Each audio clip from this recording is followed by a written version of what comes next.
लोकसभा चुनाव खत्म हो जाने के बाद जो रिजल्ट आया है, यूपी में 80 सीटों पर बीजेपी ने प्रत्याशी लड़ाए थे, लेकिन जिस तरह रिजल्ट आया, डॉक्टर संजय निषाद पहली बार आज सर्किट हाउस में समस्याओं को सुन रहे हैं। हम उनसे जानते हैं क्या वजह थी कि यूपी में इतना खराब प्रदर्शन हुआ। देखो, हार जीत तो एक राजनीति का हिस्सा है और संभावनाओं का खेल है। निश्चित रूप से जो कुछ कमियां रही हैं, जिसके आधार पर हम लोगों को उसे कमियों को हम लोग या तो जीत या सीख, उस कमियों को सुधार करेंगे, आगे अब जीतेंगे।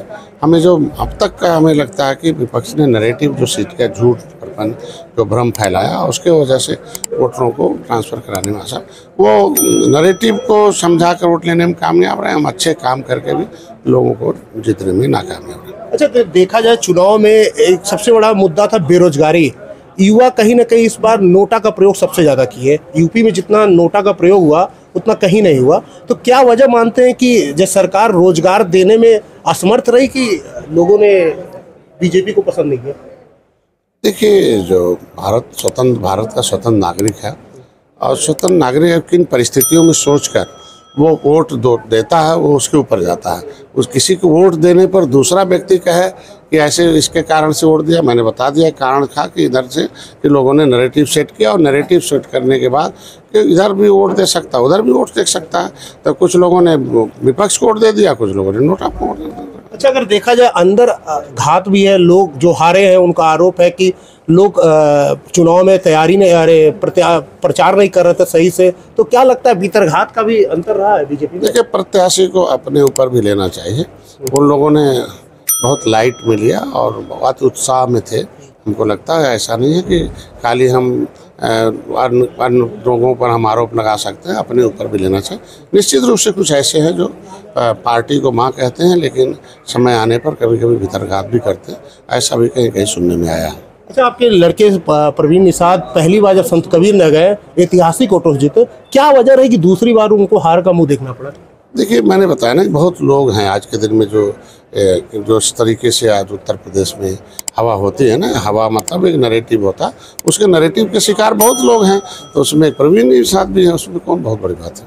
अच्छा, अगर बात करें कि बनारस की, तो बनारस में अगर कांग्रेस प्रत्याशी कह रहे हैं, उनका साफ साफ कहना है कि अगर दोबारा मोदी लड़ जाए तो ऐतिहासिक वोटों से हारेंगे। तो क्या लग रहा है इस सब का बयान मतलब क्या है? वर्तमान में अगर हरा लिए होते तो ठीक था।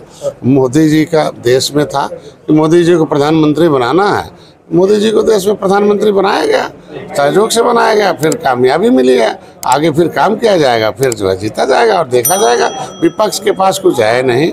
देखो, सरकार में रहने वाले को एक समस्या है कि वो विचारधारा और विकास के नाम के अलावा कुछ भी कह के वोट नहीं मांग सकते, लेकिन विपक्ष को पूरा छूट है। जिसको सरकार में नहीं आना है वो 100 झूठ बोले। प्रधानमंत्री का आरक्षण पर, प्रधानमंत्री का पंडित जवाहरलाल नेहरू आरक्षण विरोधी बयान पर बयान दिया, उसको इनका बना दिया माननीय अमित शाह जी का। तो नैरेटिव सेट करने का कुछ भी हो सकता है, नैरेटिव सेट करके इन लोगों ने किया। अच्छा, काजल निषाद यहाँ से लोकसभा चुनाव लड़ी, अच्छा वोट पाई, लेकिन रवि किशन उनसे 1 लाख वोटों से ज़्यादा जीते। तो क्या लग रहा है कि निषाद समाज उनको भरपूर सपोर्ट किया? ऐसा नहीं कहा जा सकता है। यह जो वोट था, वोट जो है 27% आरक्षण पर मिल्कमैन, 23% पर लेदरमैन। ये आरक्षण का उपभोगी है 30 सालों से। तो जो आरक्षण का उपभोग कर रहा है, वो आरक्षण के भय से उन लोगों ने इसको दिया, क्या नाम है, मतलब वो नैरेटिव की तरफ चला गया है। निषाद तो आरक्षण है ही नहीं, तो उसका कौन सा भय है? उसने वोट दिया है, कुछ % वोट उधर गया है, चूँकि भाई एक तो उदासीन रहे हैं, उनके मुद्दे आरक्षण पर चर्चा थोड़ी नहीं हुई है, कुछ आपस में तालमेल नहीं रहा है। प्रत्याशियों ने अपना खुद का उत्साह रहा है कि मतलब एक लाइट में रहे, फाइट में विपक्ष चला गया। तो निषाद समाज के लोग कहते हैं डॉक्टर संजय निषाद ने निषादों को धोखा दिया, आरक्षण की बात करते थे, लेकिन अभी आरक्षण कुछ नहीं मिला। तो क्या सपा ने दे दिया है? सपा 30 साल सत्ता में रही, जिसके लिए आप इतनी बड़ी लड़ाई लड़ेंगे ना।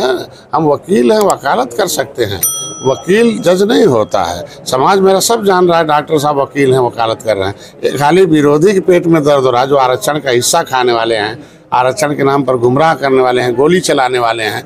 हम तो आरक्षण दिलाने वाले हैं, और यहाँ सपा तो गोली चलाने वाली है। तो तो वो उसको तो बोलने का 1% हक नहीं है कि हम आरक्षण के नाम पर अपनी आवाज़ बुलंद कर रहे थे। तो ऐसी परिस्थितियों में हम उनकी लड़ाई लड़ रहे हैं और समाज हमारे साथ पूरा खड़ा है।